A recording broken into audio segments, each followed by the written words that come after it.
Bonjour à tous et bienvenue dans ce flash d'information sur RTI 1. Il est 10 heures. Un mini-sommet des chefs d'État de l'Union économique et monétaire ouest-africaine UEMOA s'est tenu à Paris en marge du sommet sur le financement des économies africaines. Le sommet auquel a participé le président Alassane Ouattara visait à harmoniser les positions des pays de la zone UEMOA en prélude à la grande rencontre sur le financement des économies africaines. On reste en France avec le président de la République, Alassane Ouattara, qui a pris part mardi aux côtés d'une vingtaine de chefs d'État et de gouvernement, ainsi que de plusieurs décideurs du milieu économique et financier au sommet sur le financement des économies africaines.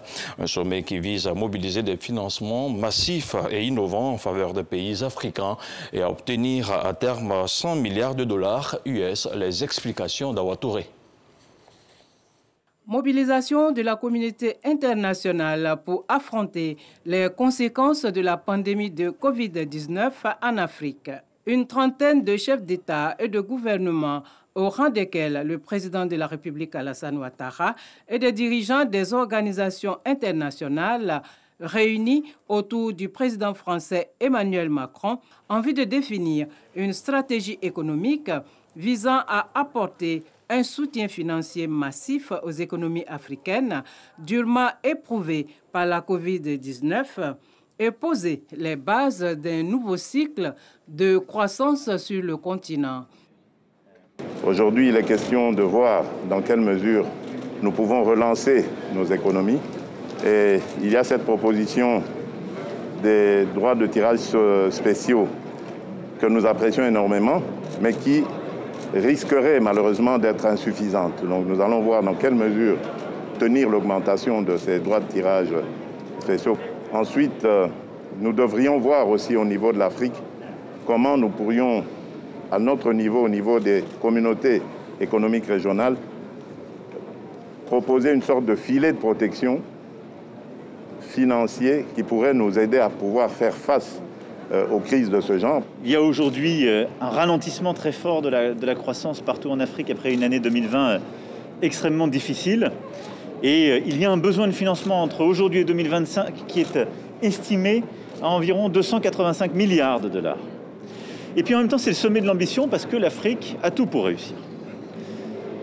Elle a une jeunesse, une force productive et la capacité à relever les défis, ceux de l'urgence climatique et alimentaire en particulier.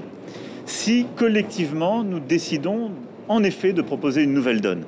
Et c'est cette première pierre que nous souhaitons porter lors de ce sommet de Paris. Tout ne sera pas réglé aujourd'hui, mais c'est aujourd'hui un changement de paradigme que nous poussons, qui devra être poursuivi au G7, au G20, et que nous entendons poursuivre encore davantage sous la présidence française de l'Union européenne, dans ce partenariat constant avec nos frères africains.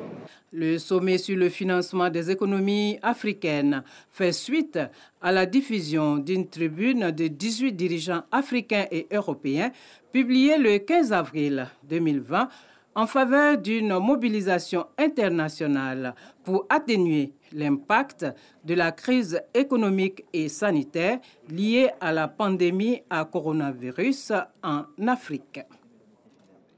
Et puisqu'on parle de Covid-19, toujours en France, tous les commerces sont autorisés à rouvrir à partir de ce mercredi 19 mai. Une ouverture sous condition après 3 mois et demi de fermeture.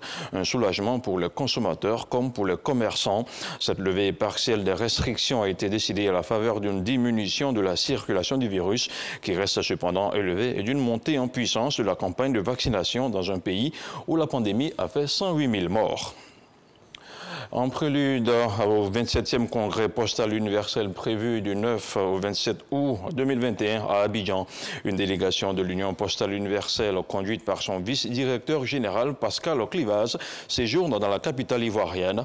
Au cours d'une rencontre mardi avec le ministre de l'économie numérique, des télécommunications et de l'innovation, Roger Adom, la délégation a situé les enjeux de sa présence en terre ivoirienne.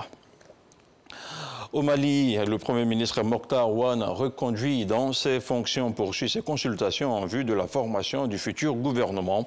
Une délégation de l'ancienne majorité de la société civile ont été reçus. Le M5 RFP, mouvement politique qui a participé à la chute de l'ancien président Ibeka et qui est très critique vis-à-vis de la transition, est allé en rang dispersé. Et puis on termine avec le Maroc où plus de 8000 Marocains ont traversé depuis lundi la frontière avec l'Europe pour arriver à Ceuta, l'enclave espagnole au nord du pays. L'Espagne, qui a donné ces chiffres mardi, assure avoir renvoyé la moitié d'entre eux au Maroc et annonce l'envoi de nouveaux renforts des forces de l'ordre sur place.